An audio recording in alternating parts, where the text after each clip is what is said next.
talking about all this. I got to figure out. Okay, how you doing? First of all, how are you? I'm great. Thanks. Good. All right. And I'm wondering, do you have a card that says Best Actor?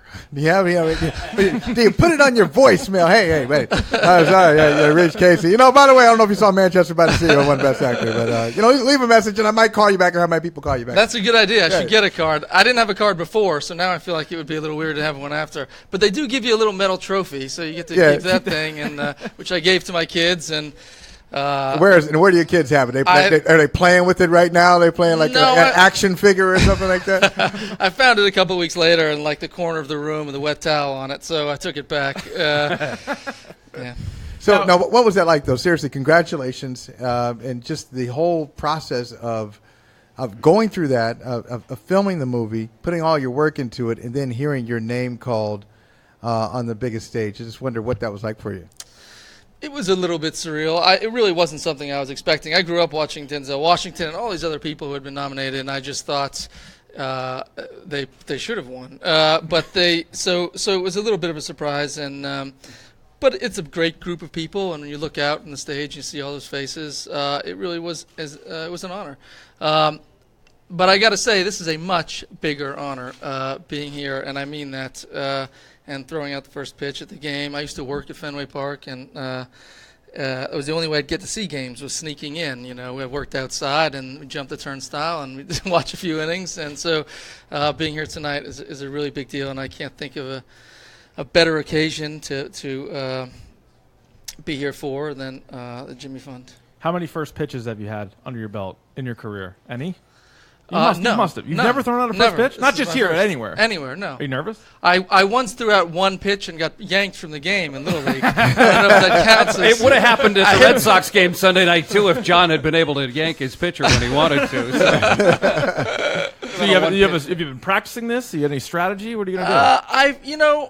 I feel ready. My arm was probably more ready when I was 12 years old, but the rest of me feels prepared. My heart's in it, and wherever the ball goes, I'll be happy with it. Casey, one of us, I'm not saying any names, but one of us has thrown out a first pitch here and bounced it. I did bounce. So if you want advice, on what to do. Yeah. What was your excuse? You're not used to the mound, or what? None. I mean, it was just I choked. That was all. I just choked. People in the crowd are just being disrespectful. You couldn't focus. You guys are just trying to get in my head right now. Not at all. Now, do you get a chance to follow the fortunes of this team all summer long? I mean, you're working, you're busy usually, but you get to follow along and see how they're doing? Yeah, absolutely. I watch whenever I can and follow when I can, and I love the Red Sox. I mean, it's really my favorite team. I was trying to describe to somebody what it meant, the Red Sox and the Bruins and the Pats and everything, to people who grew up here. There's no doubt it's the best sports city in the world, and the equation is that if you count up the banners and the rings and the cups and multiply that by the amount of love that the people here have for their teams, that's the equation, and Boston wins. So whether I follow every game, through the summer or not, they're in my heart. I'm going to ask you an unfair question. It's tough. You got a lot to choose from here. All the championships that the Boston sports teams have won in the 21st century. What is your favorite one? 2004. 2004, just because I want to hear you. I won't give you the answer. I mean, I had never seen a World Series. I had never seen them win, and my son had just been born, and I just felt like everything was turning around. I was like, I got a kid. The Sox win. It's going to be finally reach that point in my life where all the good things start happening. Then my kid became a teenager, and the Sox started losing a little bit again. Now, the Dunkin' Donuts commercial spot on SNL, how much of that was your idea? Was that written already for you, or did you? I feel like you probably had a lot of ideas for that. I had a lifetime of ideas for that. I was going to say, was that you? Or I think those writers are great, and everyone at SNL, they have a lot of good ideas of their own, as you might imagine. But I showed up, and they said, "Look, we're thinking about doing something maybe set in Dunkin' Donuts. Do you have any ideas? Things that might happen there, characters you might meet?" I said, "I got one or two. Let's give it a shot." That might be the. That was amazing. I was telling you, one of my favorite SNL skits ever. I mean, just like some of the nonverbal stuff that was happening When you're there. smoking outside, you're standing outside smoking outside. I laugh every single time I see that. It's amazing. right. You know, after he did that, Dunkin' Donuts sent me a gift card of $50. Oh, good. Nice. Only 50? Only 50. I said, if you guys knew how much money I'd spent at Dunkin' Donuts over the years, now you're going to send me a $50 gift card. They should have sent you more just for the shot at Starbucks at the end. That's worth at least a $200 gift card. Come on. Now, I will tell you a true story. You probably don't know this, but there was an Affleck who stuck Dale and Holly in a movie once. Oh, yeah. Our What a voices. mistake. Yeah, these two guys. Our You believe voices. that?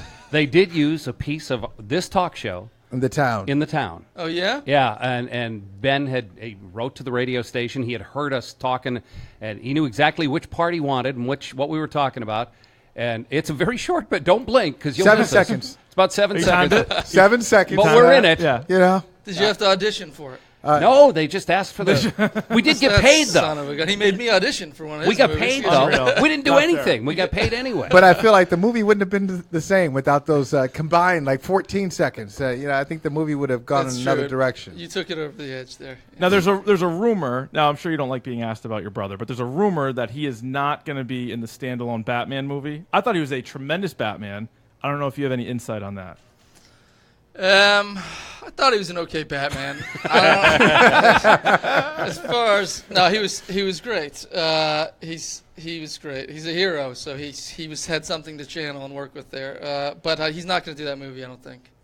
Breaking Sorry to news. say. You've broken. You Is broke my heart. that breaking news? I was just kind of making that up. I will take it. I heard it from Casey Affleck. I'm going to tweet that out, and I heard it here first. So that is sad news. I don't know if I'm going to be able to recover, but okay, fine. I thought he was very good. Would you like to maybe take his place? I don't think so. What about superhero movies? Would you get in on one of those? That's where the money is. I feel They're all like. taken. Now the That's superhero movies true. that are coming out, like guys you never heard of, and Swamp Thing, and you just no. Maybe if they found one for me, All right. make the kids happy. What's your experience like when you're here in terms of being recognized? I mean, is it strange? Do people come up to you and say, "Hey," or is it just, hey, here's a guy. He's from here. We're just gonna give him his space. That doesn't happen. That doesn't happen? Not to here's the guy. I'm going to give him his space, but it varies. I guess most people are great about it. I've shot a few movies here, so the experience working here is more or less that you get a very warm, friendly reception on day one of shooting, and on day two of shooting, people are hanging around the edge of set going like, "You think you're special, guy? Hey, guy, you think you're special? Go back to Hollywood." So I like to just soak it in on day one and try to ignore it on day two. Well, I do want to say I want to pat myself on the back because great. I saw you out one time with my wife saw you first. We saw you in Cambridge at a Chinese restaurant. So we're walking out at this Chinese restaurant, and my wife says, "Oh, by the way." We were like 2 minutes away. That was Casey Affleck. I turned around. Let me go. Jump on him. So yeah, but it was just like you had gone in and you got your food and you walked out and you're walking around Cambridge like it was no big deal. I was thinking, well, that must be cool. But you're telling me that was just an No, most of the time nobody recognizes me. Is the truth. I mean, I just walked right over here. I think I saw one guy go like, "Was that Casey?" and then he kind of carried on. Let me tell him something. He didn't break his stride. He was like, "I think it's Casey." What's next? What do you got working on now? I have a movie coming out with none other than Roy Hobbs, Robert Redford himself, and called The Old Man and the Gun. That'll be out sometime next year. What about the ghost story? I was reading about this. Were you wearing a sheet while you were filming this? Is Yeah, that true? yeah. That's true. What is? I guess you didn't see it. Not yet. I'm on. It's in my Very queue. supportive. It's in my Buddy, queue. not yet. What was that like? That was a lot of fun. Sometimes, you get tired, you can slip the other guy into the sheet and go take a break. It was a sort of a really beautiful little movie, but yeah, I play someone who dies, a quarter way into the movie, and then he's a ghost, and they decided to do it just under a sheet, which was fine with me. You going to go warm up at all before you throw tonight? You're going to. I mean, I don't want to be one of those guys who bounces it. No, what I mean? no. We already know what it Those are the worst kind of guys. No, I don't think they're going to let me warm up. They got to Go out let there you do cold. something. Well, we'll be watching because I was going to go home, but I'm going to hang around now just to see first pitch to see if somebody else bounces it. Probably not. And you're used to this. The music playing, it's like they do it to Oscars, I'm sure. Yeah, playing you off. It's time to It's time like, to go. oh, here comes the music. They're telling us to get out of here. Casey, All right. thank you so much for Thanks coming a lot. by here and loaning your presence to all of this, and we really Absolutely. appreciate it. And for the breaking news. I appreciate that. Okay. Casey Thanks, Affleck guys. joining us. We're going to continue on. The phone lines stay open. 877-738-1234. 877-738-1234.